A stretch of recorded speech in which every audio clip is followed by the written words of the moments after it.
Pronto, gravando. Então, boa tarde, né, a todas e a todos. Vamos dar início aí às nossas aulas 9 e 10, né? Ou seja, o nosso último encontro síncrono, né, desse semestre remoto, né, desse PLE. Hoje eu vou tentar, né, avançar um pouco mais aqui no texto, né, e depois fazer alguns comentários sobre o último texto que eu havia indicado no plano, que aí é um capítulo específico lá do ensaio sobre o homem, o capítulo sobre a história. Então, basicamente, eu vou tentar, né, fazer uma fala englobando esses aspectos que me parecem importantes desses dois textos, para que assim a gente possa, né, ir avançando na nossa discussão e que vocês possam, com o próximo vídeo, inclusive, também, assim compor, né, esse material que vai, de alguma forma, ajudá-los a compreender o texto e a concluir a disciplina. Né? Eu vou, hoje, né, basicamente fazer isso, mas eu vou tirar um tempinho, né, da aula, mais para o final, para que a gente possa conversar um pouco sobre essa experiência do PLE, né, desse período letivo remoto, né? Desse período que a gente chama de período letivo especial, né? Com essas atividades remotas. Né? Realmente eu queria agora um retorno de vocês sobre pontos positivos, pontos negativos, e também queria atualizá-los, né, de como é que está esse debate dentro da universidade. Muito provavelmente amanhã a gente vai já iniciar a discussão para decidir, né, como é que vai ser o ano que vem. Né? E eu não sei se vocês sabem, né, mas a proposta que está aí em jogo é para a gente ter 3 semestres no ano. Né? 2020.1, 2020.2 e 2021.1. Tudo seria no ano que vem. Né? Essa é a proposta que está aí, tem outras propostas que estão em jogo, mas amanhã a gente inicia esse debate do Consune e eu queria ouvi-lo um pouco também, até porque eu sou conselheiro do Consune, né? E assim a gente vai construindo uma posição, inclusive vou refletindo sobre isso. Mas eu gostaria muito que vocês já fossem pensando aí um pouco, para que pudessem falar ao final, né, o que é que vocês acharam da experiência, né? Não só nessa disciplina, mas nas outras, enfim. É importante que a gente tome uma posição em relação a isso. Tá ok? Fica combinado assim?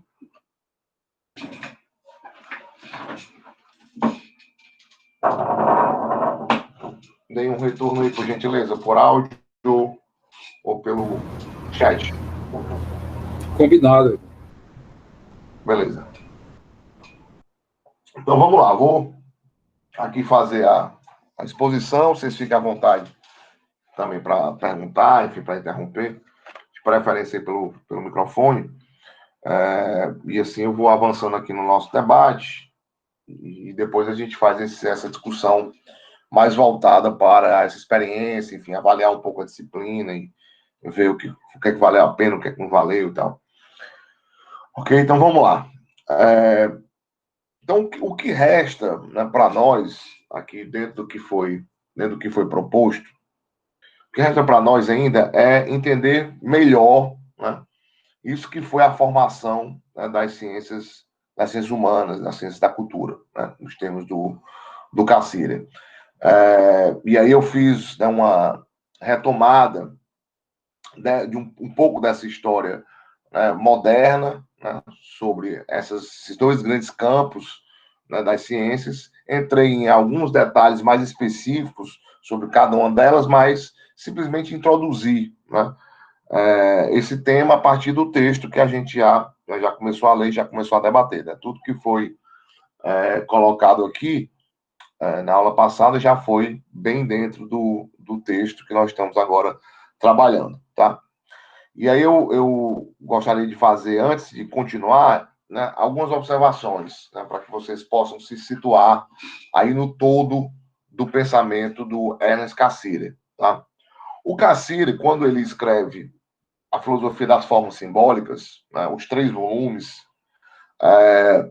que essa Filosofia das Formas Simbólicas, como vocês sabem, né, eu diria que a grande contribuição do Cassirer, mais original, enfim, onde ele, né, mostra que ele não é apenas um historiador da filosofia, mas é também, né, um filósofo com um pensamento próprio e que tinha a sua contribuição a dar naquele debate do começo do século XX, quando ele escreve a filosofia das formas simbólicas, ele desenvolve basicamente reflexões sobre três formas simbólicas, certo? Que é a linguagem, o mito e a ciência. E essa ciência aqui é a ciência natural, certo? Então, ele escreve um volume para cada uma dessas formas simbólicas. Né? Vai tentando descrever cada uma dessas formas, e aí, basicamente, no volume 3, ele vai retomar o que foi apresentado no volume 1 e 2 e inclui a ciência, né, dentro do que ele chama dessa fenomenologia do conhecimento. Né?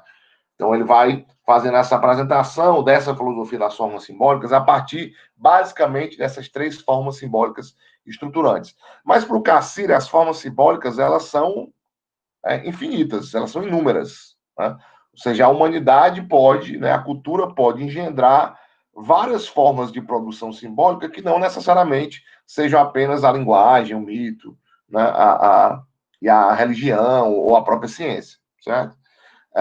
As próprias ciências, depois, né, eu diria, mais particularmente, né, quando você pensa na física, quando você pensa na própria história, né, o próprio Cassir entende cada uma dessas manifestações também como uma forma simbólica específica. Tá? A forma simbólica, né, essa noção de forma simbólica é uma noção bastante fluida, né, no texto do Cassir. O Cassir dificilmente dá uma definição livresca, né, assim, categorial, né, ou melhor, uma definição, eu diria, analítica, né, ou seja, aquela definição de entendo por forma simbólica isso. Em uma outra passagem que o Cassir dá uma definição assim, mas normalmente a noção de forma simbólica é uma noção bastante fluida no texto, tá? Mas é possível que você entenda, né, a forma simbólica, eu diria, em termos muito gerais, e fazendo aqui tentando dar uma definição também bem rápida para vocês, a forma simbólica é exatamente o modo como né, a razão, né, no caso a razão simbólica, ela constrói uma realidade, certo? Então, assim, a cultura, né, humana, a cultura que é produto, né, eu diria, das manifestações, né, humanas, essa cultura é capaz, né, de engendrar diversas versões da realidade. Como diria o Nelson Goodman, são diferentes versões de mundo, certo? E cada uma dessas formas simbólicas, que por sua vez produzem suas versões respectivas de mundo, cada uma dessas formas simbólicas tem um modo específico de operar, certo? De operar o quê? De operar o símbolo, né? De operar esse elemento que nós chamamos de simbólico. Né? Num certo sentido, é como se a noção de símbolo, né, para o Cassir, ela tensionasse com a noção de realidade, certo? A ideia que o Cassir quer tentar pôr abaixo e tentar mostrar que a tradição errou nesse sentido, é aquela ideia de que existe uma realidade objetiva, né, que nós conseguimos ter acesso a ela diretamente. Certo? Ou seja, eu olho para esse livro, né? Esse livro, ele nele mesmo, independente do meu pensamento, ele é como se apresenta a mim. Né? Ou seja, essa ideia de que existe uma realidade, né, que, né, a razão apreende na sua objetividade, essa ideia que o Cassir quer pôr abaixo. Na realidade, ele diz o seguinte: todo conhecimento, né, seja em que versão for, né, seja que forma simbólica for, é sempre mediado pelo símbolo. Certo? A gente está sempre, né, construindo sentido, né, a gente que eu digo ser humano, está, né, sempre construindo sentido, está sempre construindo versões daquilo que a gente chama de real. Você nunca acessa o real diretamente, você sempre acessa o real por meio dessa produção simbólica que o humano gera, né, que o humano engendra. E cada uma dessas manifestações simbólicas, ele chama aqui de forma simbólica. Então, por exemplo, para eu ter acesso ao mundo, eu diria, da natureza, eu faço isso mediante a forma simbólica ciência. Né? A ciência natural, né, é uma produção cultural, né, uma produção da cultura humana, que mediante a articulação, né, dos símbolos a partir da sua própria maneira de construir essa articulação, a ciência gera, né, por exemplo, uma versão do mundo. Ela gera uma versão da realidade. Eu só posso dizer o que é o real, né, mediante, né, o atravessado por isso que a gente chama de simbólico. Então, A cultura humana é exatamente esse somatório nessas inúmeras manifestações simbólicas, tá? Mas por que eu estou dizendo isso? Estou dizendo isso apenas para que vocês, né, compreendam que a ciência, né, ela é entendida dentro desse projeto.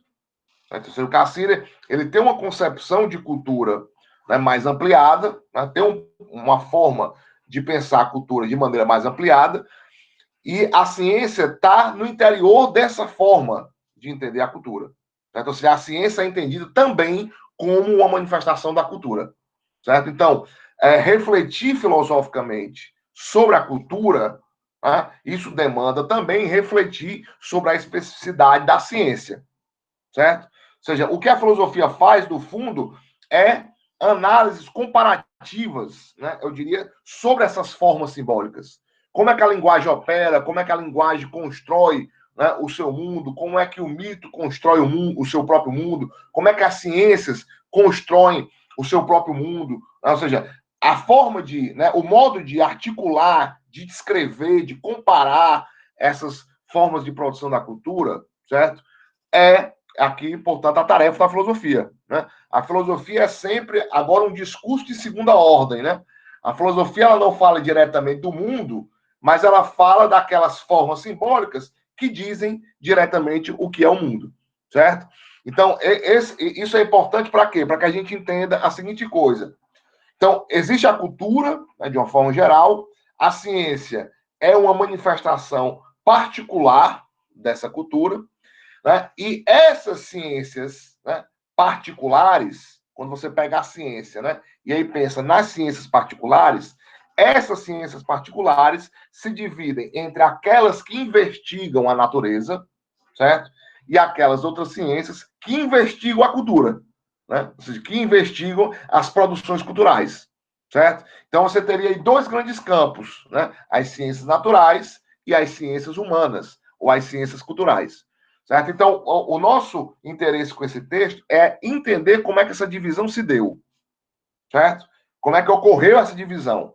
E aí eu já comecei a apresentar para vocês, né, as razões, né, que explicam, né, essa divisão entre dois campos da ciência, mas aí a gente vai avançando, né, um pouco mais hoje aqui no nosso texto, e eu vou dando mais elementos para que vocês compreendam, né, em que sentido essas ciências elas se desmembraram e formaram esses dois campos, tá? Então, porque tem umas coisas aí que são sutis. Então, você entender o seguinte, olha, o pensamento do Cassirer, de uma certa forma, é o que a gente pode chamar de uma filosofia da cultura, certo? Enquanto uma filosofia da cultura, o pensamento do Cassirer tá tentando entender todas essas manifestações culturais como, né, ou a partir de um ponto de vista sistemático, certo? Ou seja, o Cassirer quer uma compreensão, né, unificada dessas diversas manifestações da cultura. A ciência é uma manifestação particular da cultura. Dentre várias as manifestações, a ciência é uma delas.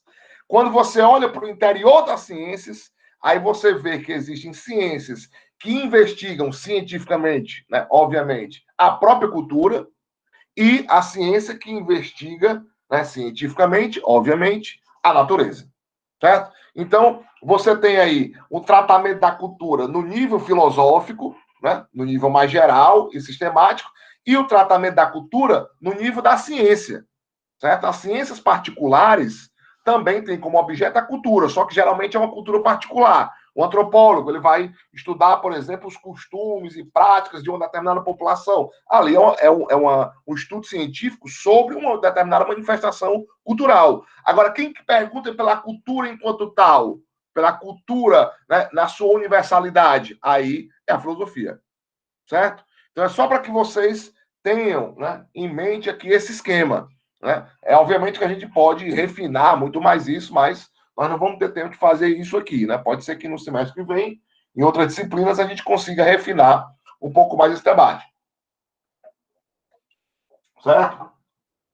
Então, eu vou aqui partir novamente do texto, ler aqui uma passagem, e aí a gente vai fazendo, né, alguns comentários, ok?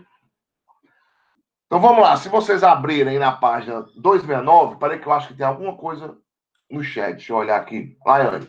Então a capacidade de criação de um método é, na verdade, a forma como construímos ou usamos os símbolos para compreender as coisas? É por aí, Laiane, mas eu diria o seguinte: cada forma simbólica, né, ela tem no seu interior, né, um modo de proceder, certo? Ou seja, professor, exemplifique, seja menos abstrato. Por exemplo, se você pegar a linguagem, né, como é que a linguagem opera? A linguagem opera classificando as coisas. Né? Por exemplo, quando eu digo, diante de mim tem um computador, tem um livro, tem uma TV, tem um iPad, tem um celular. Ou seja, para que eu comunique a realidade, ou parte dessa realidade que eu estou aqui vivendo, né, dentro da minha casa, e falando para vocês, vocês podem nem ver isso aqui que eu estou vendo, mas eu consigo me comunicar com vocês simbolicamente, dizer, olha, um objeto tal, um objeto tal, um objeto tal. Ou seja, isso é possível por quê? Porque esse meio, né, de comunicação que eu estou aqui usando, esse meio simbólico que eu estou usando para me comunicar com vocês, que a gente chama de linguagem, eu consigo classificar as coisas. Ou seja, eu digo que é um computador, né, eu digo que é um livro. Ou seja, se eu disser o que é um livro, você já vai ter ideia do que é. Se eu digo que é um iPad, você já vai ter uma ideia do que é. Ou seja, por quê? Porque a linguagem aqui ela está operando de forma classificatória, certo? Eu olho, né? Ou seja, eu olho para o mundo, né, e digo o que é o mundo. Agora, a pergunta que você poderia me fazer é a seguinte: mas se não fosse a linguagem, você poderia perceber o mundo e você poderia comunicar para nós aquilo que você está vivenciando aí na sua casa? O Carceiro diria que não. Certo? Ou seja, eu só posso dizer para vocês e eu só posso perceber o que eu percebo diante de mim porque há uma função, né, simbólica, né, há uma forma simbólica na qual, né, eu estou e todos nós estamos, né, que me permitem construir um mundo, certo? E esse mundo construído, no caso aqui pela linguagem, é o mundo comunicado para vocês, certo? A gente dissesse, professor, mas se não houvesse a linguagem, o mundo não seria tal qual ele é? Não, não é possível, porque o mundo já é a própria linguagem. Né? Quando eu digo o livro, eu já estou operando a linguagem. Você só poderia dizer que o mundo seria tal qual é sem a linguagem se você conseguisse expressar o que é o mundo sem usar a linguagem. Por exemplo, tente pensar em alguma coisa sem usar a linguagem. Tente me comunicar alguma coisa sem usar a linguagem. Você não consegue. Logo, não existe o real sem a linguagem. Compreende? Ou seja, a linguagem, essa forma simbólica da linguagem, ela é aqui, né, aquilo que nos atravessa completamente. Certo? E aí isso significa dizer que essa linguagem ela tem uma forma, ou seja, ela tem um modo, né, de operar. Não vou nem usar a palavra método, mas ela tem um modo de operar que eu e você, Laiane, operamos segundo as mesmas regras. Porque se assim não fosse, você não me entenderia certamente.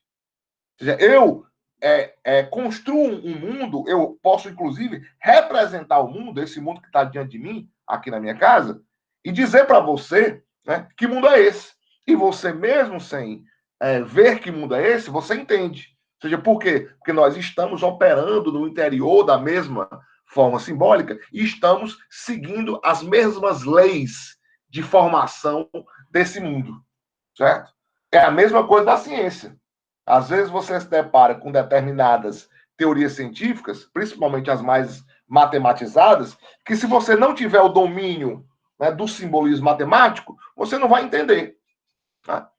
Isso aqui você já deve ter total noção disso quando você lembra das aulas de física, das aulas, né, enfim, de química. Se você não tiver o manejo, né, daqueles símbolos, você não consegue se comunicar no interior daquela ciência. Você não consegue se comunicar no interior daquela ciência, ou seja, você não consegue se comunicar no interior das formas simbólicas. Certo? Então, uma forma simbólica, ela tem, eu diria, e isso é parte de uma das nossas, é uma das nossas capacidades, né? Se a nossa capacidade genuína, né, genuinamente humana, é a capacidade de simbolizar. Né? E nós simbolizamos, inclusive, de diversas formas, seguindo regras distintas. né? As formas simbólicas, elas são múltiplas também nas suas formas de operar, os seus modos de operação. A linguagem aqui, ela está operando de alguma forma. Eu estou usando sujeito, estou usando o verbo, estou usando predicado, estou dando nome às coisas, estou classificando as coisas. Certo? Por isso que é possível que a gente se comunique mediante essa forma simbólica. Certo? A gente pode falar, por exemplo, de outra parcela, de uma outra fatia da realidade, né, em termos físicos, por exemplo. Né? Só que para isso a gente tem que operar no interior da mesma forma simbólica. Certo? Então, é só para que vocês compreendam que, na verdade, cada uma dessas formas simbólicas tem uma maneira muito específica, né, de funcionar.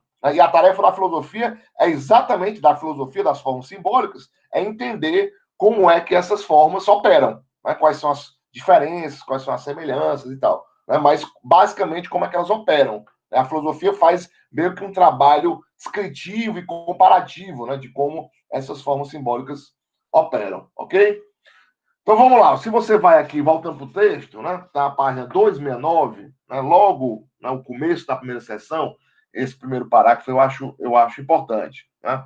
Quando ele diz o seguinte, vocês lembram que a gente comentou, né, que o Carceira estava partindo de uma certa visão do iluminismo, né, de uma visão que para ele, inclusive, uma visão equivocada, e o Carceira lança até uma certa, eu não vou repetir isso, mas ele até propõe aí uma interpretação, né, eu diria, mais heterodoxa do iluminismo e tal. E ele diz: a filosofia do iluminismo considera, desde o começo, que os problemas da natureza e os da história formam uma unidade que é impossível desfazer arbitrariamente, a fim de tratar a parte de cada uma das frações. Ela pretende abordar, né, uns e outros com o mesmo equipamento intelectual, aplicar à natureza e aplicar à história a mesma espécie de problemática, o mesmo método universal da razão. Antes de tudo, é que, sob a sua nova forma, conhecimento físico e conhecimento histórico defrontam-se com o mesmo adversário, contra o qual devem proteger-se em comum. Nós, é o melhor, nos dois casos, descobrir, um fundamento puramente imanente. Nos dois casos, todo esforço tem por objeto a tarefa de estabelecer natureza e história em seus próprios terrenos e fixá-las em suas articulações centrais. A ciência, como tal, recusa-se a reconhecer qualquer realidade sobrenatural ou transhistórica. Vimos como nasceram dessa recusa uma nova ideia, né, de Deus e uma nova ciência sagrada, né, uma nova religião, né, uma nova forma de religião e de teologia. Né. Aqui, pessoal, o comentário que eu não tenho como ler tudo, mas o comentário que eu vou fazer, que me parece importante, a partir daqui é o seguinte: a ciência, né, tanto a ciência natural, né, como as ciências ditas históricas, né, essas ciências humanas, todas elas têm um elemento em comum. Certo? Esse elemento em comum é aquilo sem o que, né, não é possível pensar a ciência. E que elemento é esse? É a independência, por exemplo, em relação à teologia. Tá? Boa parte da ciência, até a modernidade, era absolutamente misturada com teologia. Certo? Ou seja, todos os esforços, né, científicos, no sentido de explicar a natureza, acabavam descambando para uma espécie de teologia. Ou seja, você ia sempre buscar em Deus o fundamento, a explicação última, né, para a natureza, para as coisas do homem. Ou seja, tudo desembocava, em última instância, a Deus, ou em Deus, melhor dizendo. Isso mostra o quê? Isso mostra que os esforços científicos pré-modernos, né, e aqui, sobretudo no período medieval, na tradição escolástica aristotélica, da tradição agustiniana, platônica, né?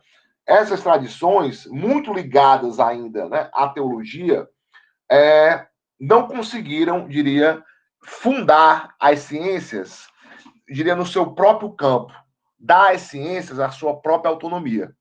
E essa é uma das características da modernidade. A modernidade, ela foi capaz de construir ciências que não mais precisavam da ideia de Deus, por exemplo. Ou seja, o fundamento teológico das ciências foi absolutamente abandonado. E essa é uma herança moderna que nós, inclusive, cultivamos até hoje. Né? Cultivamos até hoje. Você pode ser um grande cientista e ser religioso, ok, sem nenhum problema.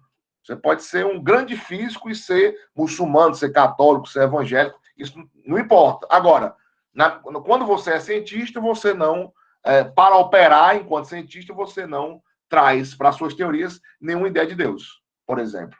Né? Ou seja, a ciência ela opera independente, né, da sua crença ou de alguma ideia sobre o que seja Deus. Ou seja, por quê? Porque a ciência é autônoma em relação, né, à teologia. E essa é uma característica da ciência moderna.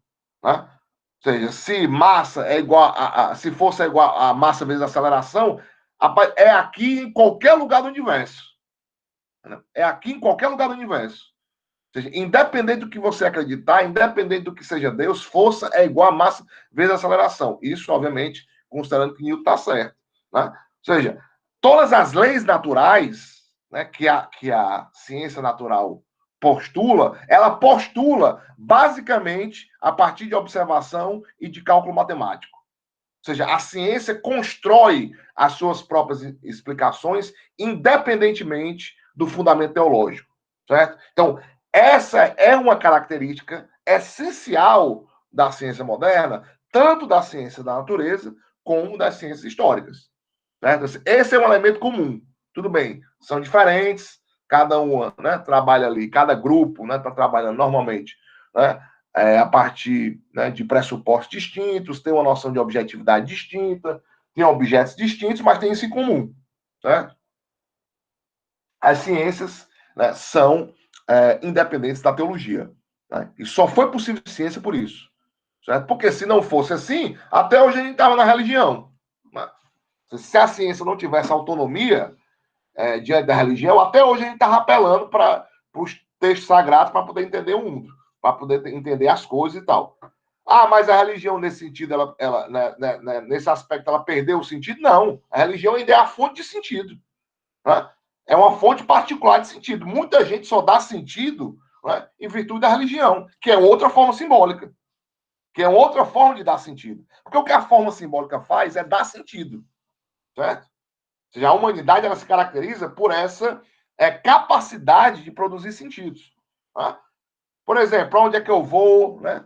Depois que eu morrer, de onde é que eu vim, qual o sentido, né? Por que, é que eu estou aqui dando aula de filosofia? Por que, é que vocês estão estudando filosofia? Qual o sentido disso? Você pode encontrar um sentido religioso para isso. Né? Eu estou aqui para, enfim, pagar, né, o tempo que eu perdi em vidas passadas. Não, eu estou aqui, eu tô tentando estudar porque eu, né, preciso evoluir, para evoluir mentalmente, para quando chegar lá no outro mundo, né, eu tenho meu lugar garantido. Ou seja, você pode, né, dar sentido a isso. Agora, a ciência para operar independe desse sentido. Certo? Independe desse sentido. Agora, a religião ainda é uma fonte de sentido. Claro que é. Claro que é. Entendeu? Agora, é uma fonte de sentido, né, que tem o seu limite. Né? Ela tem, eu diria, um espectro de atuação muito mais limitado. Ou seja, a religião apitava em praticamente todas as esferas da vida, né, há uns séculos atrás. Hoje ela já não apita mais em tantas dimensões assim. Né? Quando você está mal e precisa de ajuda, você vai recorrer a um médico. Você não vai recorrer né, a um religioso. Você pode até recorrer, inclusive dependendo da cultura, né, a um determinado tipo de figura que tem essa função, né? Que tem a função, né? O pajé, por exemplo, tem a função ali de curar e de lidar com as doenças, né? Ou seja, mas as coisas são separadas. E a gente está falando sobretudo aqui, né, de cultura ocidental e tal, né? E nessa nossa cultura, né, como ela se construiu, né, o lugar da ciência é um lugar autônomo. Tá? Ou seja, essa palavra é uma palavra-chave, né, para o Cassirer. Ou seja, é uma forma simbólica, no caso a ciência, que atingiu a sua autonomia. Né? Para usar uma palavra do Max Weber, né, um termo, deixa eu até digitar aqui o nome, para usar um termo, né, de um sociólogo alemão importantíssimo aí do século XIX, século XX, Max Weber. É como se cada forma simbólica possuísse a sua legalidade própria, né? Ou seja, a própria forma simbólica estabelece as suas leis, certo? Então, você tem leis que operam na ciência e você tem leis que operam, por exemplo, na religião, assim como você tem leis que operam na linguagem, né? E essas leis são exatamente as leis de produção dos sentidos que são diversos, dos sentidos que são múltiplos, tá? Então, essa passagem do texto eu acho importante por isso, porque ela, de alguma forma, aponta a algo de comum entre, né, tanto as ciências naturais como as ciências históricas. Tá? Aí pode ir avançando um pouco mais. Deixa eu ver aqui um outro texto que eu acho importante.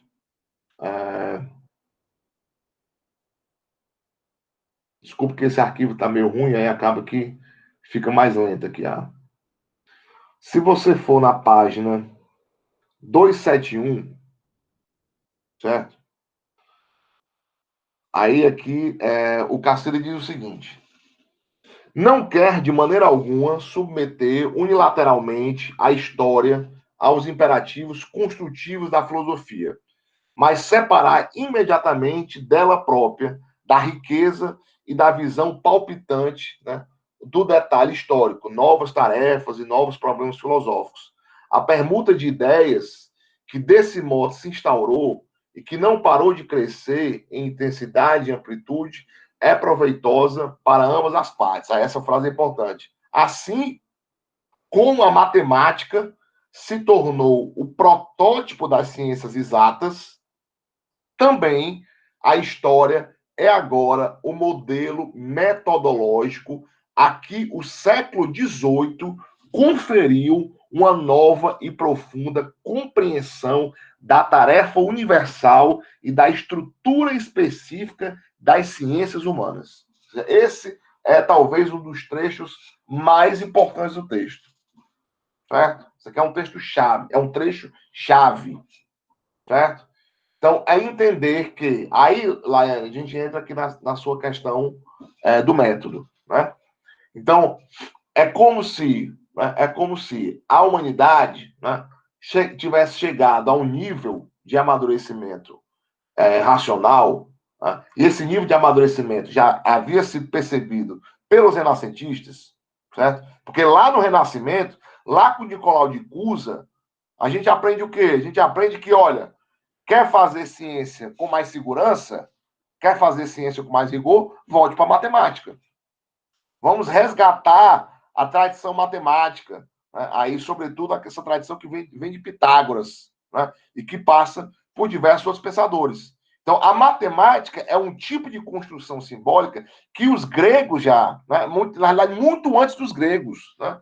Você já tinha matemática, mas os gregos, eles de fato avançam do ponto de vista da sua sistematização. Né? Então, essa matemática, que já é, né, uma herança que os antigos nos deixaram, é essa matemática que vai nos dar a base ou a estrutura de uma ciência mais, eu diria, com mais convicção, né? Uma ciência mais segura, certo? E aqui, quando o Nicolau de Cusa dava essa dica, ele estava, inclusive, fazendo a crítica à lógica de Aristóteles. Né? E essa lógica de Aristóteles é uma lógica que é limitada, né, sobre determinados aspectos, que aqui a gente não vai desenvolver. Né? Mas, se nós quisermos segurança para o conhecimento humano, para esse conhecimento que é possível, né, para esse conhecimento sobre a natureza e esse conhecimento sobre o homem, a gente tem que fazer isso sobre novas bases. Né? E essas bases são bases matemáticas. E aí muita gente levou a sério, né? Isso que o Nicolau de Cusa deixou como uma nova orientação. Né? Um exemplo, um grande exemplo, né, de alguém que se levou a sério, que seguiu aí a orientação cusana, foi o Leonardo da Vinci. Né? Leonardo da Vinci, né, foi um grande pensador, né, grande inventor, grande artista, né, que inclusive articulou ciência, né, e arte a partir, né, da matemática. Né? Se você pega, né, os desenvolvimentos de técnicas de pintura, com perspectiva e tudo mais, né, tudo isso, né, é o manuseio, né, eu diria, do aparato matemático, né, no interior da arte. Né? E ele fazia a mesma coisa no âmbito da tecnologia. Né? Ou seja, todos os seus inventos, né, as suas invenções, pressupõem, né, tanto a observação, né, como eu diria, o manejo matemático, né, a leitura matemática dessas observações. Então, o Leonardo da Vinci foi, eu diria, né, como, né, pensador renascentista, foi um dos grandes pensadores que seguiram essa orientação de Nicolau de Cusa. Certo? E aí, depois daí, vem toda uma tradição. Né? Galileu, Descartes, Newton, todo esse pessoal que desenvolveu, né, a ciência, né, uma ciência mais matematizada, uma ciência, ok, com muita observação, mas, sobretudo, observações que são organizadas no interior do método matemático, e esse método matemático aí, a tradição já tinha dado para a gente, né? Aí sim você tem, né, uma ciência que se constrói, ou uma forma de fazer ciência. Porque não é só uma ciência que se constrói, são várias ciências que tentam se construir a partir desse método. Certo? Como eu falei para vocês, na aula passada, não é só a física, não. Todo mundo queria fazer ciência seguindo o método matemático. A filosofia, né? A ciência política, a biologia, a química durante muito tempo era alquimia, né? A química durante muito tempo foi basicamente observação e catalogação, mas depois a química se matematizou. Ela se matematizou mais recentemente. Né? Mas todo mundo, para ter essa segurança, né, queria seguir o método matemático, certo? E aí, o que esses pensadores, né, iluministas, né, e aí também pensadores do século XVII, já no século XVII, alguns pensadores sacaram que tinham determinadas coisas, né, determinados problemas, determinados objetos a serem investigados, que não dava para resolver com método matemático, não. Certo? Ou seja, que era necessário, melhor dizendo, não é nem só possível, mas era necessário sair, né, desse império da matemática, daquilo que o Cassirer chama desse pan-matematicismo. Né? Matemática está em todas as coisas, inclusive aquela frase lá, conhecida do Galileu, que já estava no Nicolau de Cusa, né, de que, olha, a natureza é um grande livro, né, escrito, né, em caracteres matemáticos. Então, para eu entender a natureza, eu só posso entender a natureza matematicamente. Porque se ela é escrita em caracteres matemáticos, eu preciso da matemática para entendê-la. E aí essa noção, diria, mais matematizante das coisas, ela se alastrou para todos os âmbitos. Né? Para a arte, para a política, para todo canto, para a filosofia.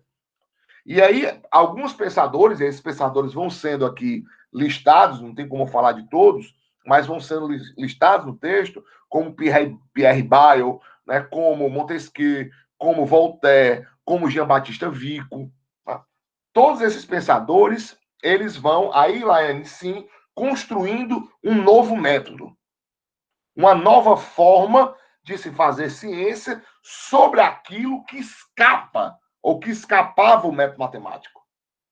Aquilo que o método matemático não consegue dar conta, aquilo sobre o que ele não pode versar, era possível fazer ciência sobre isso. E era necessário fazer ciência sobre isso. Dê um exemplo. Por exemplo, o próprio exemplo que eu posso dar é a política. É a política. Como é que eu olho, por exemplo, para as experiências passadas na política, e aí, mediante o método matemático, eu vou conseguir prever o futuro? Não é possível fazer isso com a política. Por quê? Porque o próprio objeto da política, ou da ciência política, que são as relações, né, humanas, né, em virtude, né, ou em função do poder e tudo mais, né, do conflito entre os estados, por exemplo, esse objeto, se eu quiser entender isso aí, eu não tenho como entender matematicamente. Eu posso até usar a matemática para uma coisa ou outra. Agora, dizer que eu vou ter a mesma capacidade de predição que eu teria na física, usando o mesmo método, é uma loucura. É uma loucura. Ninguém chega a uma previsão, né? Eu vou prever agora como é que vão ser as eleições de 2022. Impossível fazer isso, matematicamente. Seja por quê? Porque esse objeto, política, relações políticas, esse objeto é um objeto que escapa, né, ao método matemático. Agora, não é porque escapa ao método matemático que eu não posso fazer ciência sobre isso que escapa ao método matemático. Só que aí eu preciso de um outro método, que não o método matemático. E é esse que o Caceres chama de método histórico. Né? Esse aí começou a se construir, né, isso paulatinamente, né, cada pensador dando aí contribuição, né, ao longo do debate. Então, começa a se construir isso que ele chama de método histórico. Né? E aí você vai tendo, né, determinadas características. Né? E aí o texto vai mostrando para vocês, basicamente, como é que esse método histórico vai se construindo. Certo?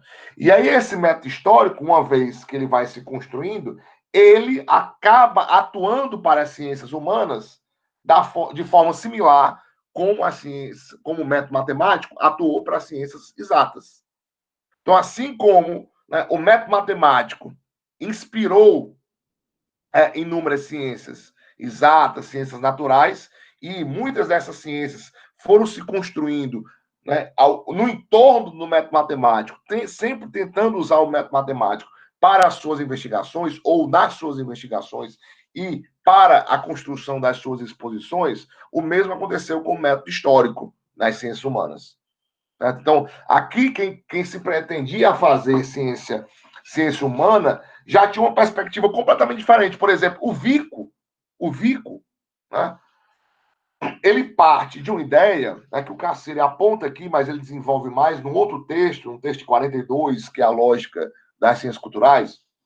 O Carceiro vai dizer o seguinte: o Vico ele radicaliza ao ponto de dizer que não é possível conhecer de maneira segura aquilo que o homem não criou. Repito, não é possível conhecer de maneira objetiva e segura aquilo que o homem não criou. Nós só podemos conhecer de forma segura aquilo que nós mesmo criamos.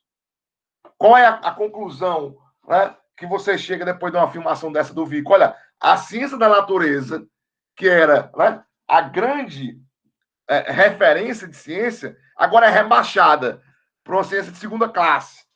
Por quê? Porque a natureza não foi criada por nós. A natureza ou está aí desde sempre, ou foi criada por Deus. Mas como não foi criada por nós, não é possível um conhecimento objetivo, válido e seguro sobre a natureza. Ou seja, olha já aqui a radicalização, ou seja, para o outro extremo. Né? Enquanto você tem determinados pensadores que vão dizer só é possível conhecer verdadeiramente, objetivamente a natureza por causa do método matemático que me permite dominar a natureza, o Vico vai radicalizar para o outro, né, oposto. Dizer, olha, só é possível mesmo conhecer aquilo que é a produção humana.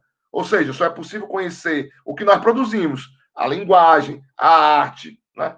Só é possível refletir efetivamente de maneira objetiva, né, com ganho, né, eu diria, epistêmico, sobre aquilo que é criação humana, sobre o âmbito da cultura, diria assim. Né? E aí o problema se instala, né?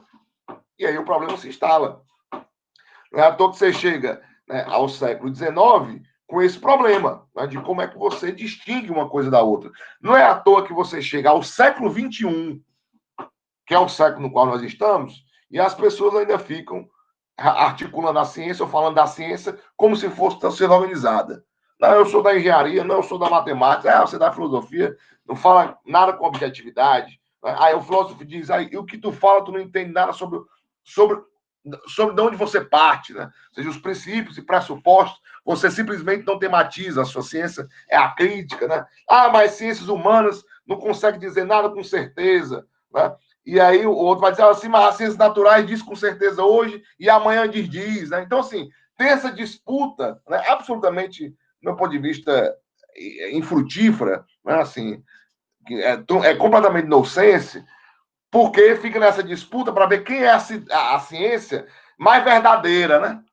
Elas versam sobre coisas distintas, usam métodos distintos e elas ainda querem se comparar entre si, né? Ou seja, nós estamos em pleno século XXI, né? E aí você tem ministro da Educação que vai e diz, né, que uma determinada ciência presta, outra não presta. Uma você pode investir com recurso público, a outra você tem que pagar com seu próprio dinheiro. Ou seja, está numa confusão ainda imensa sobre como entender efetivamente a ciência. A gente está falando aqui do comecinho, né, dessa treta. Mas essa treta está até hoje.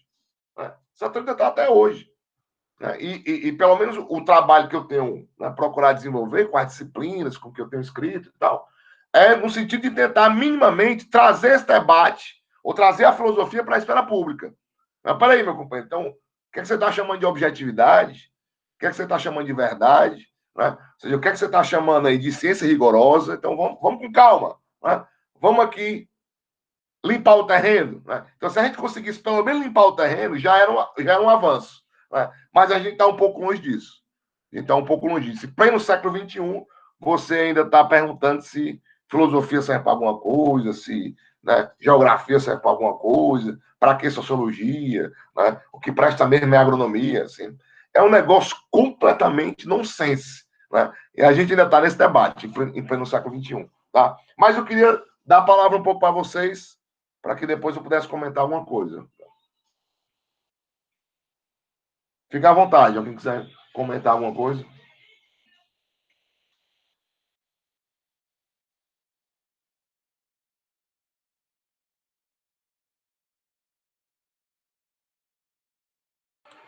Ó, aqui uma outra passagem que é importante, ainda nessa página, quando ele diz: a competição amistosa, né, redundaria em conflito, o qual deveria engendrar a nova forma da história e das ciências humanas em geral. Né? Ou seja, o Carceiro já está atentando aqui para esse elemento, diria, de tensão e de conflito entre essas ciências. Aí depois o texto vai avançando, né? Ele vai buscando aí essas referências, né, desses pensadores que começaram a se insurgir contra esse pan-matematicismo, contra esse domínio absoluto da matemática, e aí mostrando como é que esses pensadores foram cada um colocando a sua contribuição. Né? Aí fala do Pierre Bayle, aí cita o D'Alembert, e ele vai, né, listando cada um deles e fazendo, né, as observações. Ele passa um bom tempo no Bayle, né? Aí essa passagem também é importante, ó, na página. Momento. Na página, só 10% aqui.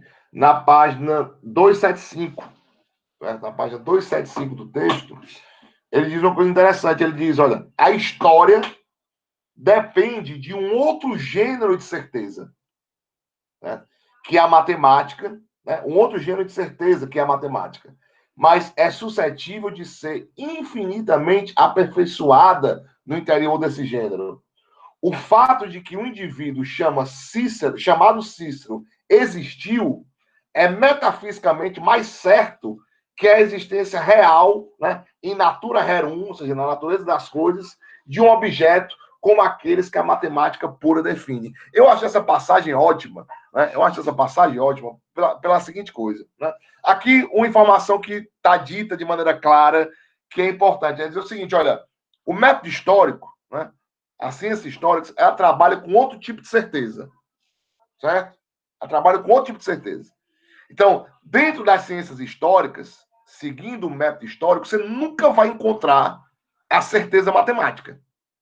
Ah, eu quero ter aquela certeza indubitável de cara, tal qual 2 mais 2 são 4.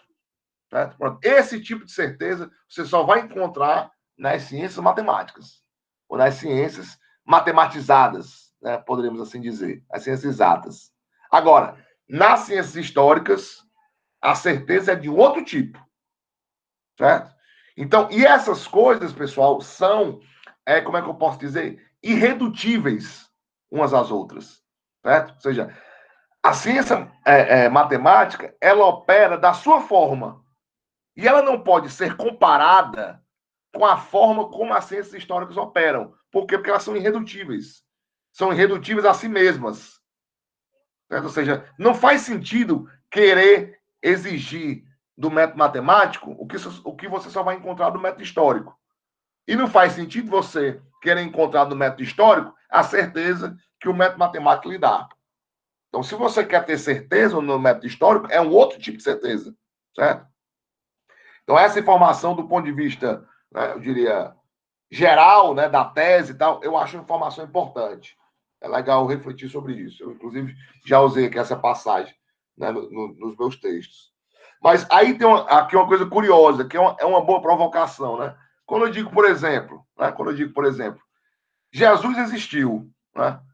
Isso parece ser muito mais claro, né, e muito mais, diria, assimilável e aceitável do ponto de vista da certeza do que, né, eu falar sobre dizer, olha, existe o número 2, né? Ou seja, o número 2, o número 3 é um negócio tão abstrato, né, que a gente não vê, né? Você só vê a representação gráfica, né, os algarismos e tal, mas falar de entidades matemáticas, por exemplo, é um negócio mais distante do que dizer, olha, Jesus existiu, né?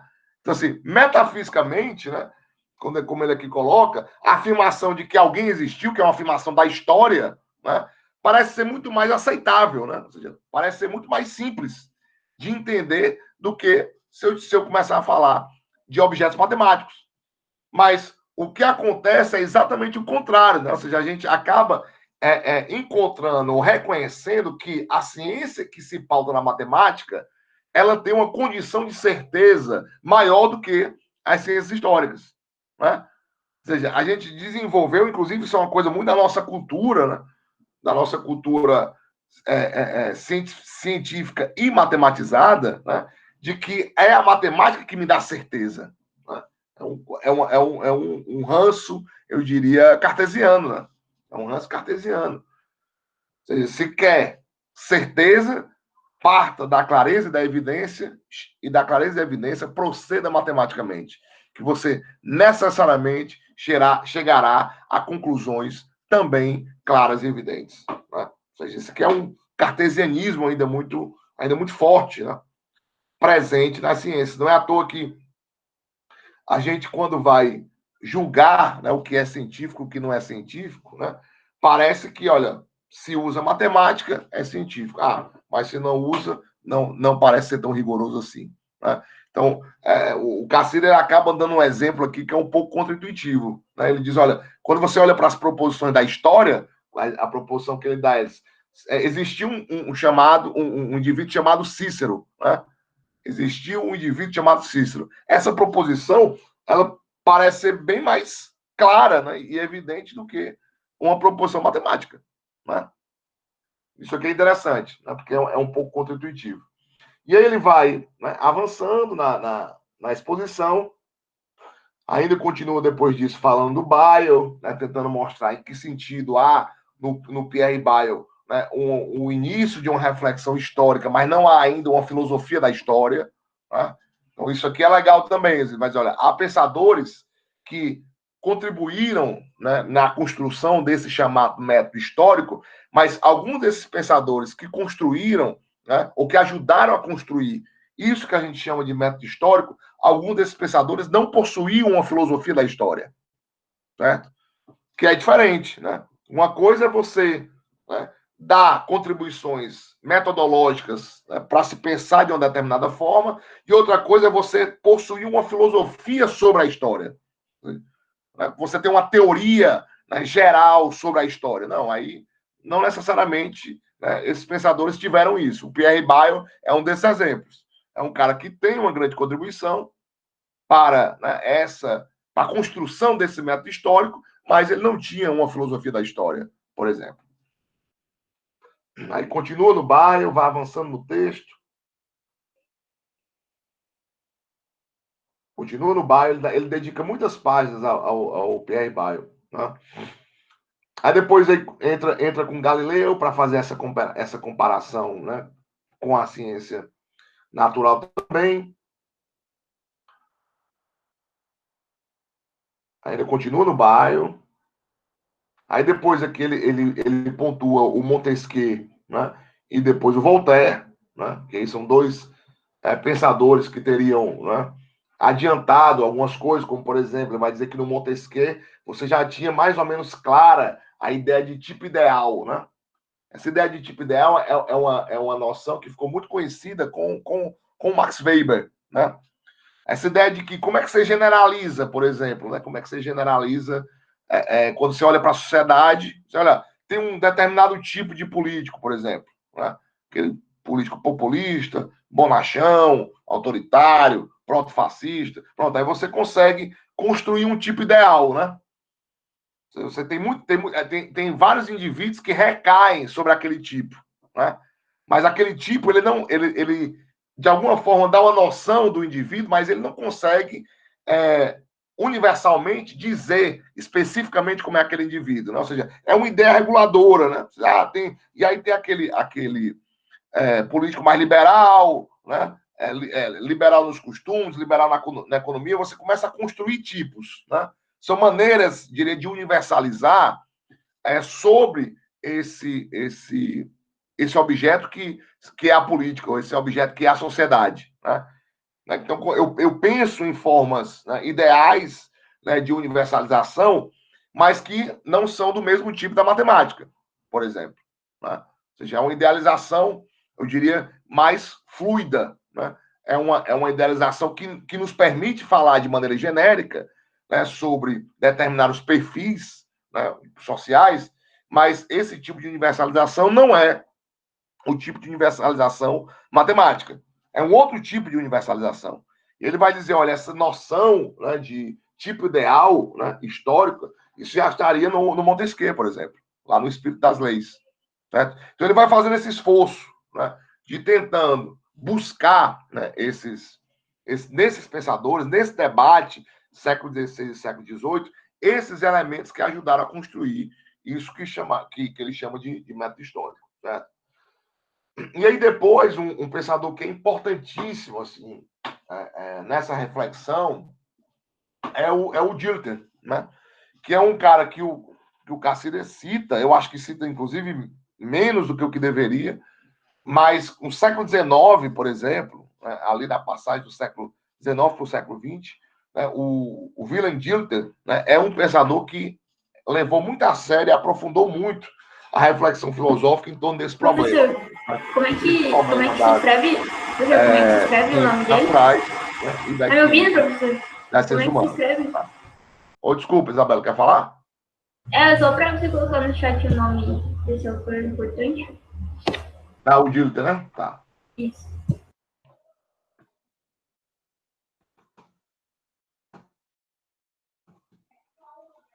Pronto, o Dilthey foi um pensador importante do século XIX, né, que levou muito a sério essa discussão entre ciências da natureza e ciências da cultura. Né?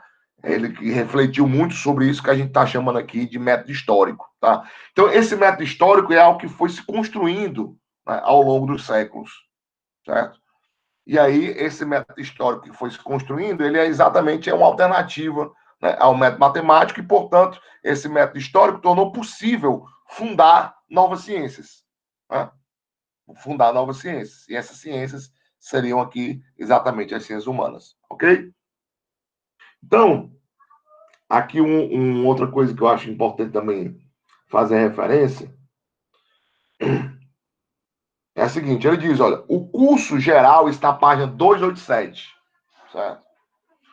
O curso geral e o objetivo geral da história estão, assim, impregnados de uma ordem comparável à das leis da natureza, em rigor e em certeza.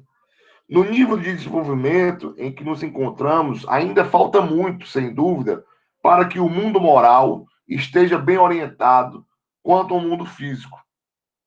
Se ele também possui leis naturais, determinadas e imutáveis, não parece obedecer-lhe com tanta perspectiva quanto a natureza física obedece às suas.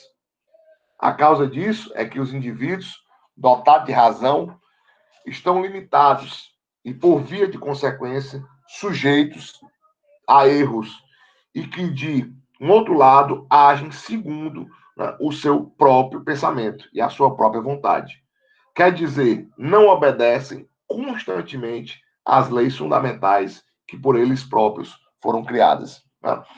Aqui, pessoal, tem um debate também interessante no interior dessa discussão sobre ciência da natureza e ciência da cultura, que era exatamente uma questão que muito se colocou durante muito tempo, que muito se colocou sobre que tipo de lei, né, com que tipo de lei as ciências humanas lidavam. Porque, assim, as ciências humanas, elas, assim como as ciências da natureza, estão atrás de leis imutáveis. Olha, eu quero explicar a natureza. Então, como é que eu explico a natureza? Observo a natureza, postulo leis de como é que essa natureza funciona, e aí comparo esses meus postulados à experiência. Né? para ver se as minhas explicações batem com a experiência. Então, há uma concepção de ciência da natureza, não é a única, mas há uma concepção de uma certa tradição que entendia que o trabalho da ciência da natureza era desvelar leis. Leis que são objetivas e que perpassam a natureza. Aí a pergunta é, e as ciências humanas, elas também estão atrás desse tipo de lei? Quer dizer que existem leis inexoráveis e imutáveis que coordenam e que regulam as nossas vidas? Existem leis na economia, por exemplo, a lei de oferta e procura é uma lei necessária, universal e que subjaz, né, às nossas relações humanas, tal como a lei da gravitação, por exemplo. Então, essa é uma questão. Muita gente tentou dizer e defender que as ciências humanas deveriam operar da mesma forma como as ciências da natureza operavam, atrás dessas leis universais e tal. E aí depois a reflexão, sobretudo no século XIX, descambou para outra concepção de método histórico que eu acho, inclusive, muito melhor. Mas, durante muito tempo, se insistiu nessa ideia de que talvez as ciências humanas fossem meio que uma réplica das ciências naturais. Né? Esse discurso já não se mantém tanto. Talvez a economia seja uma ciência ainda em crise. Né? A economia, né, tem ali, né, uma moçada que acredita que a economia é que nem a física. Né?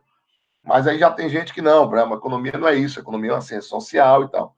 Mas eu digo isso para arengar com os meus amigos economistas. Né? Mas a economia talvez fique nesse limbo, né? Sem saber o que é, né? Se ela, né? Ela é ela funciona como uma ciência da natureza, a economia ela está atrás de desvelar as leis da natureza, as leis naturais da sociedade. Tá? Essa é uma questão. Tá? E aí, para fechar, aqui a gente passar para o outro momento, eu queria comentar que vale a pena a leitura, né, de um outro capítulo aqui do Ensaio sobre o Homem. Tá? Eu já passei, né, o livro todo, né, para vocês, né, e a gente leu um capítulo, e aí eu sugiro para vocês no plano que vocês leiam também o capítulo 10, que é o capítulo sobre a história. Né? E aqui nesse capítulo, o Carceiro ele vai fazer uma reflexão mais detida, né, sobre a forma simbólica história. Né? Porque aqui nesse primeiro texto é uma coisa mais histórica, né? Ou seja, uma narrativa mais geral e tal, mas aqui ele vai olhar mais por dentro, né? E aí vai comparar, por exemplo, o que é um fato na história e o que é um fato na ciência natural. Né? As duas trabalham com que noções de fato, né? O método, né, propriamente da ciência da natureza, né? Em que ele se diferencia, né, aqui do método da história, né? O que é que ele chama de reconstrução ideal, né? Parece que a ciência da natureza ela opera de uma determinada forma, né? A partir de indução, a partir da dedução, a partir né, da abstração e da descrição matemática, mas a ciência ou a história, né, procede a partir do que ele chama de reconstrução ideal. Né? Ou seja, o que é isso? Né? Tudo bem que ele vai dizer, olha, a história, né, os objetos históricos são objetos físicos. Né? Quando você olha para um papiro, quando você olha para uma estátua, né, tudo isso são objetos físicos. Só que tem algo nesses objetos físicos que nunca pode ser reduzido aos seus aspectos físicos. Portanto, não podem ser matematizados. E que algo é esse? Ele vai dizer, é o sentido. A história lida exatamente, né? Isso aqui vale não só para a história, mas para as ciências humanas.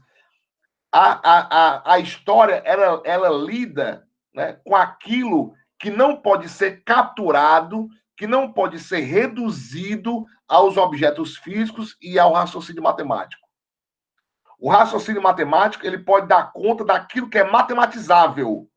Ele pode dar conta dos aspectos físicos, por exemplo, de uma estátua, dos aspectos físicos de um determinado monumento, dos aspectos, diria, geométricos de uma determinada arquitetura. Tudo isso a matemática pode versar sobre isso. Agora, qual o sentido de uma estátua? Qual o sentido da arquitetura grega, por exemplo? Qual o sentido, né, dos hieróglifos egípcios? Esse sentido não pode ser capturado por uma ciência natural. Por isso é necessário um outro método, uma outra forma simbólica, um outro tipo de ciência que lide com isso que parece escapar da redução à matéria.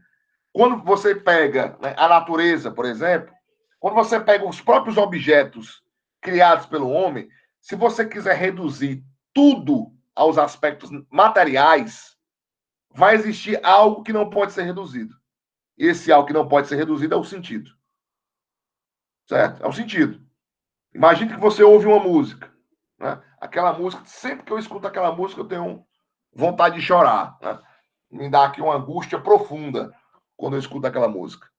Você pode explicar aquela música sobre vários aspectos, sobre o aspecto físico, sobre a relação, né, daquelas ondas no seu corpo. Você pode explicar de todas as formas científicas, né, na ciência, diria, natural. Mas o que é que eu não vou poder explicar nesses termos, eu diria, da ciência natural? O sentido. Por que toda vida que eu escuto, eu sinto isso? Tem um elemento existencial ali que eu não consigo reduzir aos aspectos propriamente científicos e naturais. Existe algo ali que parece que não é da natureza física, não é da natureza biológica. E esse algo é de quê? É do âmbito do sentido. Né? E é esse âmbito do sentido, né, esse aspecto que ele chama de hermenêutico, né, é esse aspecto hermenêutico que é, eu diria aqui, o objeto, é aquilo sobre o que versa a história, por exemplo. Tá? Então, para quem quiser se aprofundar nisso, eu acho que vale a pena dar uma olhada nesse capítulo 10, né, aí do Ensaio sobre o Homem. Tá? E aí você pode, né, nessa leitura, aproveitar essa leitura também para ir compondo os comentários de vocês. Tá? Mas, enfim, eu queria agora, pessoal, caso vocês não tenham nenhuma colocação, uma pergunta, se tiver, por favor, fique à vontade. Dá aí uns 20 segundinhos aí para Clécio. Ivânio, ainda assim sobre aquela questão digamos, do atrito entre as ciências da cultura e as ciências naturais, esse ponto crítico em si é exatamente o que o Cassire coloca devido à necessidade de se estudar de um ponto de vista sistêmico. Ele vem exatamente dessa perca da visão sistêmica. Exatamente. Esses conflitos normalmente se dão exatamente porque não se tem uma visão sistemática. Certo? Então, essa visão sistemática que vai permitir um tratamento, né, eu diria, agrupado, coordenado, né, de uma compreensão mais totalizante das diferenças. Certo? E como é que essas diferenças podem ser conciliadas, né, minimamente.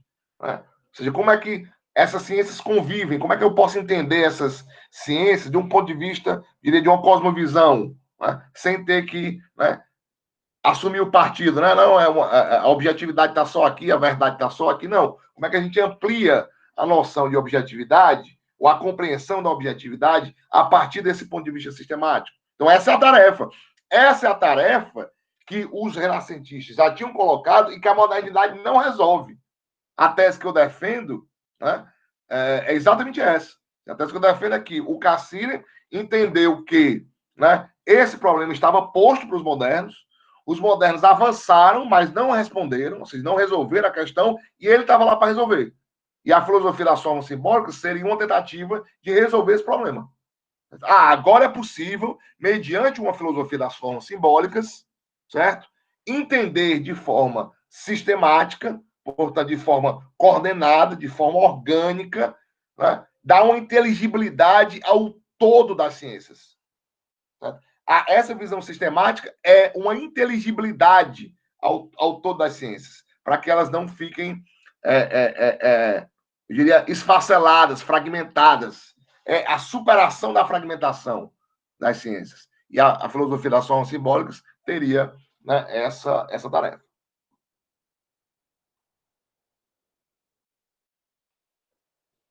E aí, mais alguém? Mais algum comentário, alguma pergunta? Daí 20 segundinhos aí para vocês. Ponto, Ivânio. E, assim, nesse contexto, como, como ficaria a questão política? Porque percebemos que tanto a ciência como outras, digamos, outras formas simbólicas, elas, se efetivamente no passado havia o caráter da teologia interferindo nesse sentido, hoje esse papel está sendo posto pela política em função de apresentar argumentos para fortalecer ou dar maior visibilidade a um ou a outro posicionamento político? Olha, Clécio, para o Cassirer, né, a política, desde Maquiavel, a política também ela alcançou a sua autonomia em relação à teologia, por exemplo. Né?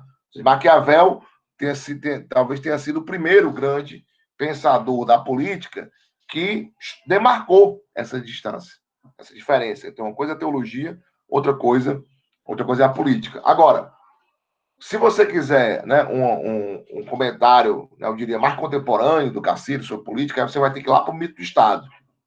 Né, o Mito do Estado, que é uma obra, é a última obra dele, né, que foi escrita, na verdade, publicada póstumamente, né, em 46. Aí o Cassirer vai tentar mostrar que todo o esforço, né, da razão na política era, assim como na ciência, se distanciar do mito. Né? Se distanciar do mito.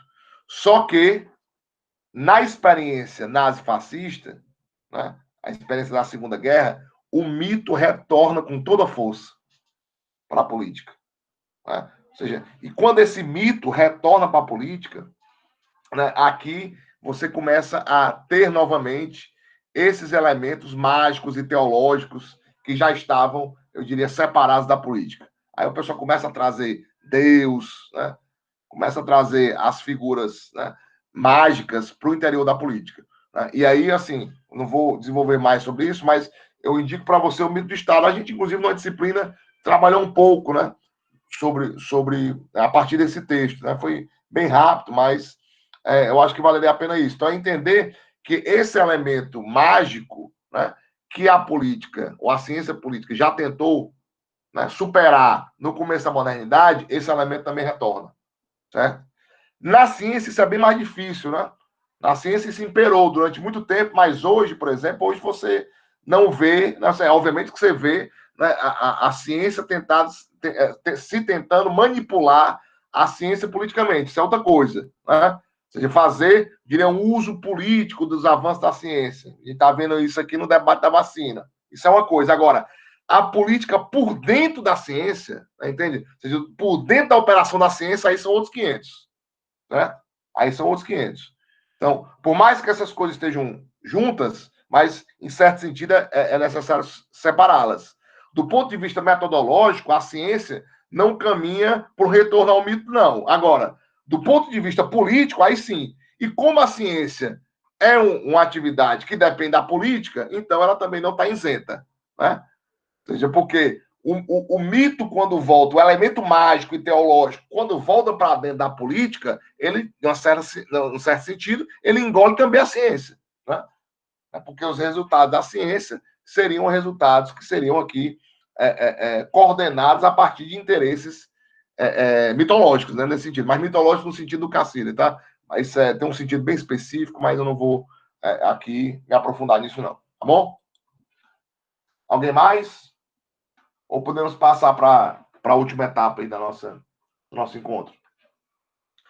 Bem, meu povo, então assim, já que a gente pode passar para essa última etapa, eu queria realmente ouvi-los em relação a essa experiência. Né? Pode ser essa da nossa disciplina, mas também pode ser em relação às outras experiências que vocês tiveram. Eu quero ouvir um pouco da experiência de vocês com esse mestre, porque nós vamos começar a discutir isso amanhã, na universidade, lá no Consune, né, e a decisão vai ser tomada muito em breve. Não sei se a gente consegue tomar essa decisão amanhã. Mas, enfim, então, hoje o que é que nós temos? Só para, antes de dar a palavra para vocês, o que é que nós temos? Ao meu ver, certo? Demoramos a começar esse debate. Já venho dizendo isso há meses atrás, disse isso no Consune. Vamos retomar o debate do calendário. Tudo bem, O tempo vai passando, isso aí para mim é muito comum nessa gestão, certo?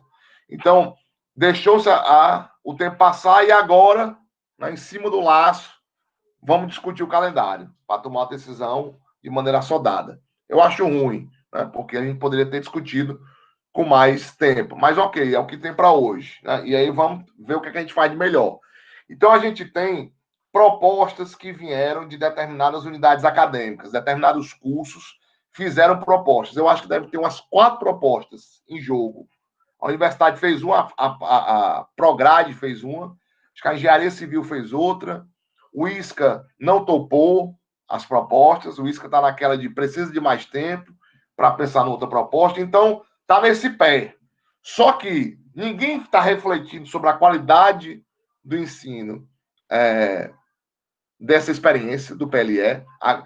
Começou-se a fazer uma avaliação. Hoje eu recebi esse questionário para responder, mas não fizemos nenhum debate sério sobre a qualidade dessa experiência do semestre. Né? E aí nós vamos assim, vamos improvisando. É o que tem para hoje. Eu acho péssimo.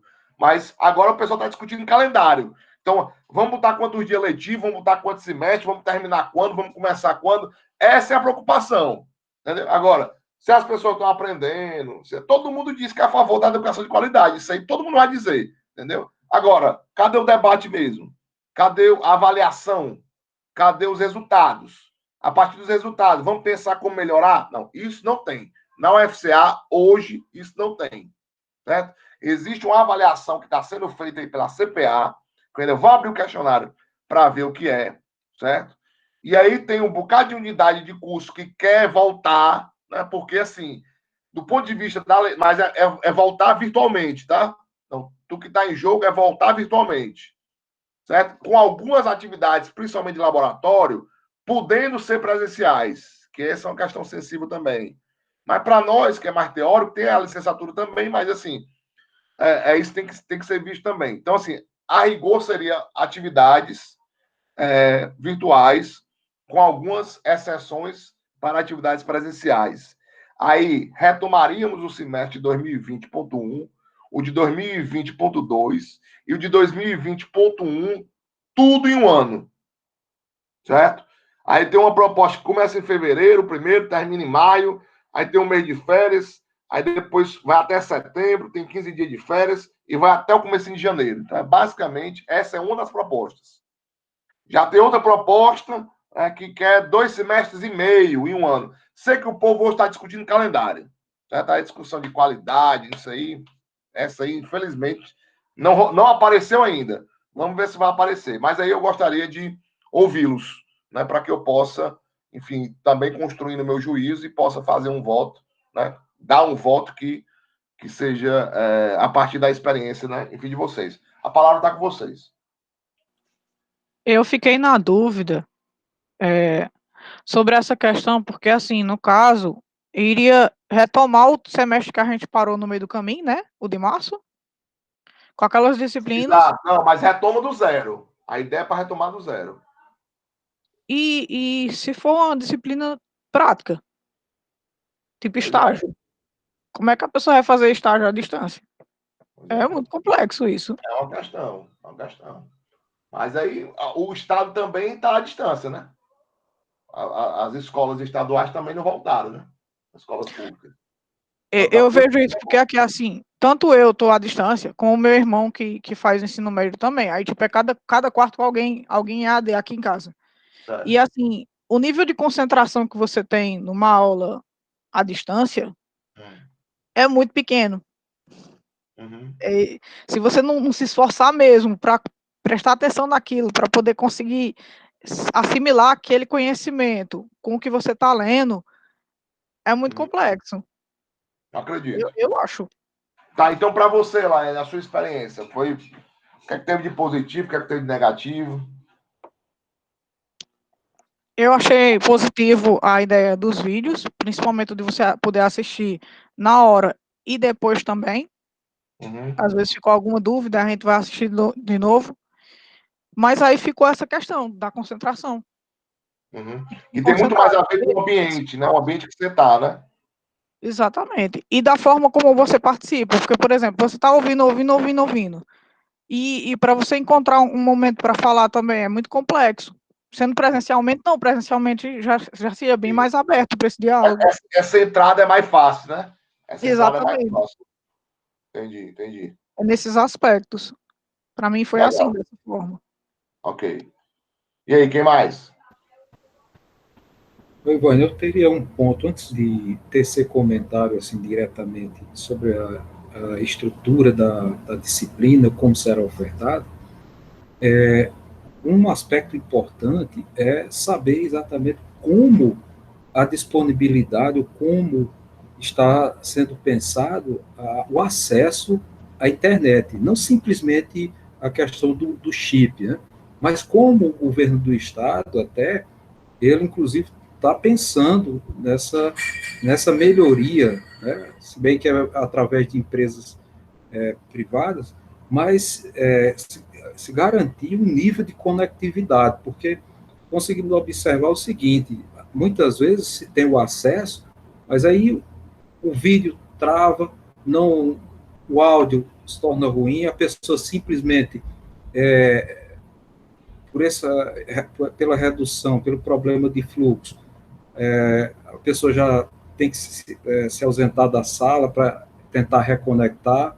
Então, é uma informação que eu acredito que a universidade ela tem que procurar se inteirar, porque se manter, tem o acesso, mas qual a condição desse acesso? Certo. Entendi. Mas a experiência das disciplinas, Clássico, o que você achou? Agora tratando assim especificamente, né, de uma forma geral, aliás, especificamente da disciplina, né, da filosofia da cultura e, de uma forma geral, as demais disciplinas, as outras duas disciplinas que estamos matriculados.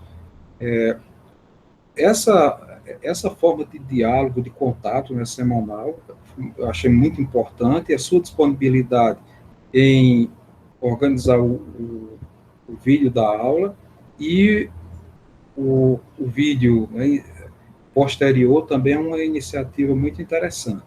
A forma da condução da avaliação, ela ser progressiva, eu acredito que foi um ponto fundamental, né, muito importante nesse sentido. Ela se tornar uma avaliação distribuída no decorrer da disciplina. Né. Foi um ponto muito interessante esse que você adotou. Ah, no aspecto que eu gostaria de concordar também com a Laiane, no que diz respeito também os momentos, né, porque também é próprio da aula presencial, a maior disponibilidade de interferir, de perguntar, até sentindo que a continuidade da fala, no momento a pessoa pode fazer uma pergunta e até perder aquele segmento de raciocínio, né? Nesse sentido. Mas, no geral, dentro dessa condição, eu gostaria de pontuar isso, que estamos observando esses momentos virtuais, essas aulas, mas para o contexto posto, para o contexto presente, né? Uhum. E não permite esse momento presencial. Uhum. Então, dentro das condições dadas, eu avalio assim como que efetivamente vocês conseguiram repassar, conseguiram lidar. Né? Também da mesma forma que nós alunos, né, estamos tentando minimamente alcançar algo Olha, que... eu vou dar um retorno, Clécio, para vocês, em relação a coisa que eu ouvi dos professores, né, no grupo de WhatsApp que nós temos. Uma professora fez uma pergunta como é que estava sendo a experiência e tal, porque ela achava que a dela não estava tão boa, porque tinha errado numa outra escolha. Mas, assim, no geral, todo mundo se surpreendeu um pouco com a experiência. Eu, inclusive, também. Eu acho que, né, a gente consegue debater, né, as pessoas assistem, eu vejo aqui. Agora tem menos gente, mas durante quase toda a disciplina, nós tínhamos 60%, 70% dos estudantes. Quando eu vou lá olhar os acessos, tem mais não sei quantos. Então, assim, eu acho que as pessoas estão vendo os vídeos, mesmo quem não vem e tal, as participações são muito boas. Então, assim, a minha experiência não foi ruim, né? O que ela é ruim? Ela é ruim sobre determinado aspecto, que, pô, você não está indo para a universidade, então a coisa de não estar junto, você já perde muito. Perde tudo isso que vocês colocaram e perde a coisa do propósito, né? Do propósito de vou para a universidade, né? Vou assistir 2 horas de aula, depois saio, comento, debato, né? Falo ali com o professor, enfim, comento um assunto, né, com o meu colega, enfim. Tem um ambiente da convivência universitária que, se você não tiver isso, você perde muito. Né? Você perde muito. Para mim tá ótimo, estou dando uma aula de calção aqui, ok. Mas não é a mesma coisa de eu ir na biblioteca, encontrar um, encontrar outro, né? Sentir a presença, você levantar a mão e a gente fazer Não é, de fato. Só que a gente não está ainda em condições de retornar a isso. Né? Então, qual, né, a melhor forma ou a forma menos ruim, né, para que a gente possa, de alguma forma, compensar? Né? São essas atividades virtuais. Né? Agora, como é que a gente faz essas atividades virtuais? Então, essa é a questão. Eu parti do princípio de que nem todo mundo tem condição ideal para fazer isso em casa. Então, tem que ser algo mais leve, certo? Então, é algo mais leve, não no conteúdo, porque assim, a aula que eu estou dando aqui é a mesma aula que eu daria presencial, certo? O mesmo nível de especulação, a mesma maneira rápida de falar, né, de articular e tal. É basicamente a mesma coisa. Né? Talvez lá eu tivesse mais tempo para fazer raciocínios mais longos e tal. Agora, o quanto eu me esforço aqui, me preparo, é a mesma coisa que eu me esforço e me preparo lá. Só que eu sei que, pô, vou fazer uma prova de 4 horas, como a gente faz normalmente. Pega um turno, pronto, você fica escrevendo uma redação. Não faz sentido fazer isso aqui. Né? E às vezes marca um horário, né? A pessoa não pode. Então, por que não deixar gravado? Tem professor que não quer deixar gravado. Eu não vejo problema nenhum. Entendeu? Então, assim, deixa gravado, né? E as pessoas, né, assistem quando puderem. Então, assim, eu gostei do formato dentro dessa realidade, certo? Você vai, faz a avaliação no seu tempo, né? Entrega quando puder, no ritmo que quiser, assiste no ritmo que quiser. Agora a gente tem aquele intervalo, né? Aí tem o WhatsApp para resolver uma outra pendência. Enfim, eu acho que rolou, né? No meu ponto de vista, rolou. Agora, é o melhor? Não. Né? É o melhor presencial, é incomparável. Mas dentro do limite do possível, né, eu achei que foi boa a experiência para mim. Né? A experiência foi boa, eu estava muito receoso com a experiência. Mas essa plataforma é boa, enfim, rolou. Né? E aí eu queria, enfim, ouvir um pouco mais de vocês também. Se tiver mais alguém que queira falar, por favor. Oi, Professor? professor. Pode falar. Certo. Vai lá, primeiro a Fernanda, depois o Gustavo. Eu acho que a minha consideração vai muito ao encontro da de vocês, da de Laiane, da do Clécio e do professor mesmo. Eu acho que os professores conseguiram dar um ensino de certa qualidade dentro dos limites, né? E pesou um pouco, sim, a questão do ambiente, mas isso aí vai muito das condições particulares, né, de cada aluno. Eu acho que a maior perda está sendo mesmo na questão da interdisciplinaridade, porque ali na universidade sempre tem um evento do jornalismo, um evento do design, e de outros cursos que a gente pode estar dialogando e formando um conhecimento, assim, muito maior, né, muito abrangente. Uhum. E não só da questão... a gente esquece que a universidade não é só aula, né? Tem que ter ali o contato, a troca de ideias com o professor, com outros alunos, inclusive com funcionários. Eu acho que é só isso mesmo. Legal, legal. E aí, Gustavo, com a palavra. Eu só queria fazer algumas perguntas. A gente vai poder participar desse debate sobre o calendário e se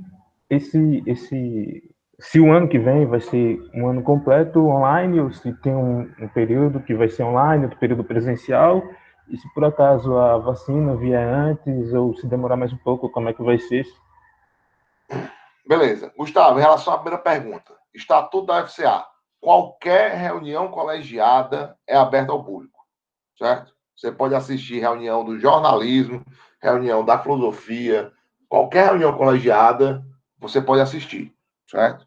Só que o direito à voz, o presidente da reunião é quem dá ou não, certo? Nós temos uma cultura na UFCA que as reuniões são abertas. Então, todo mundo tem direito à voz, mas só tem direito a voto, né, aquele que é membro daquele colegiado. Então, a reunião de amanhã vai ser a reunião do CONSUNE, que é a esfera máxima de decisão da universidade.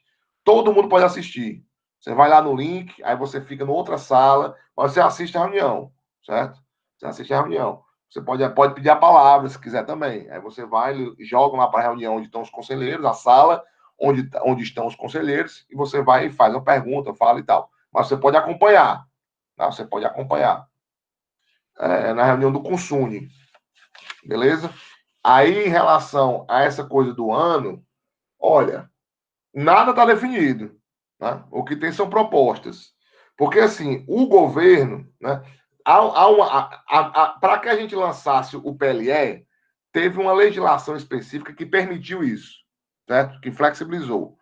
Não, que vai até o dia 31 de dezembro. Depois de dezembro, não tem mais legislação que ampare o PLE, certo? Então, nós vamos ter que voltar aos semestres normais, certo? Só que há uma legislação que flexibiliza a forma como a universidade pode ofertar esses semestres, certo? E aí a flexibilização é o ensino à distância, né? A atividade remota, melhor dizendo, né? Pra ser mais rigoroso. A atividade remota e com a possibilidade de atividades híbridas seguindo determinados protocolos. Eu não sei como é que o comitê CIECO 19 da universidade está lidando com isso. Eu não sei com que taxa de transmissão, eu não sei o que ele vai dizer amanhã, eu não sei o que ele vai dizer. Tudo bem, a proposta vamos fazer 2 semestres, todos remotos, e o terceiro a gente pode fazer alguma coisa à distância. Não se sabe, não se sabe. Mas eu diria que a preço de hoje, nós vamos ter um ano de 2021 praticamente todo remoto, certo? Com outra coisa presencial e para um outro curso. Mas a preço de hoje, 2021, se vier vacina, depois daqui que chega a vacina, para as pessoas tomarem a vacina, eu acho que o ano de 2021 vai ser quase todo virtual, tá? Novamente. Então, assim, mas é a minha leitura. Dizer como vai ser só depois que o consumo tomar a decisão. E aí, alguém mais?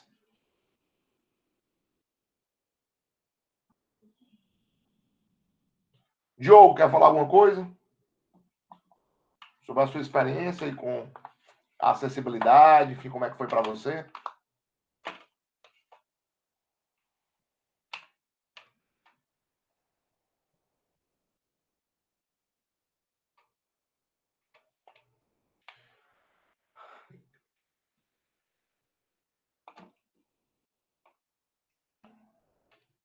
E alguém mais? Evandro, só um esclarecimento. Você mencionou que o retorno ele será no semestre aberto, né? Até por conta do pessoal que vai entrar para o primeiro semestre, né? do Enem. Essa abertura ela vai se dar geral em termos até de período de confirmação de matrícula, trancamento de disciplina. Porque assim, começaria em 2021 o semestre 2020.1, né? Aí depois é que o pessoal que vai entrar vai fazer o 2021.1, né? O pessoal que vai entrar em 2021, né? Então, assim, todo o calendário vai ser reprogramado, todo. É como se a gente tivesse uma turma que entrou no começo desse ano, mas que não fez os 2 semestres. Entendeu? Então, que é isso que a gente tem. Por exemplo, a turma do Diogo, a turma do Gustavo, né? Acho que a Laiane também, né, Laiane? É primeiro semestre, né? Então, essa turma toda, ela entrou em 2020.1 e a gente parou esse semestre. Agora era para a gente estar fazendo 2020.2 e não estamos fazendo, nós estamos fazendo o PLE. Então, agora vai ser esses 2 semestres que não ocorreram, mais o primeiro semestre do ano que vem, num ano. Essa é a proposta. Mas aí, todo esse calendário vai ser redefinido. Você vai ter ajuste, não vai, tudo isso vai ter que ser definido. Tudo ainda em aberto. E nós estamos no mês de novembro já. Ok? E aí, pessoal, mais alguém? Enfim, então, eu também gostaria de dizer que para mim foi, né, um prazer, né? A gente não vai mais se encontrar aqui, né, mas vamos ficar em contato aí por e-mail e pelo WhatsApp. Vocês têm até o dia 2 de dezembro para entregar os trabalhos, né, para entregar os comentários, os 10 comentários, e a partir disso, né, a gente vai construir a nota de cada um de vocês, tá? Manda por e-mail, espera eu dar o retorno, dizer que recebi, caso não deu retorno, você chama pelo WhatsApp, eu mando outro e-mail, enfim, tá? Mas eu queria dizer que para mim foi um prazer. Eu sei que é chata essa coisa da distância, tem uma hora que realmente cansa, né? Tem uma certa frieza aqui, mas dentro dos limites do possível, eu achei que foi uma experiência que valeu a pena, né? Pelo menos para mim, como professor, foi uma experiência que valeu a pena. Eu acho que a gente organizou de uma forma que deu para aproveitar quem quis aproveitar, né? E não deu para aperrear ninguém, né? Ou seja, deu para fazer outras coisas da vida, né? Ok? Então, eu queria me despedir aqui, né, de vocês, mas a gente vai continuar junto, né, à distância. Eu vou aqui interromper a gravação e vou ver na parte de quem vai parar, né? Você vai parar na minha hoje. Eu vou interromper aqui a gravação. Pronto. De novo na sua pasta, Clécio. Aí é o seguinte, Clécio, eu vou interromper aqui a gravação.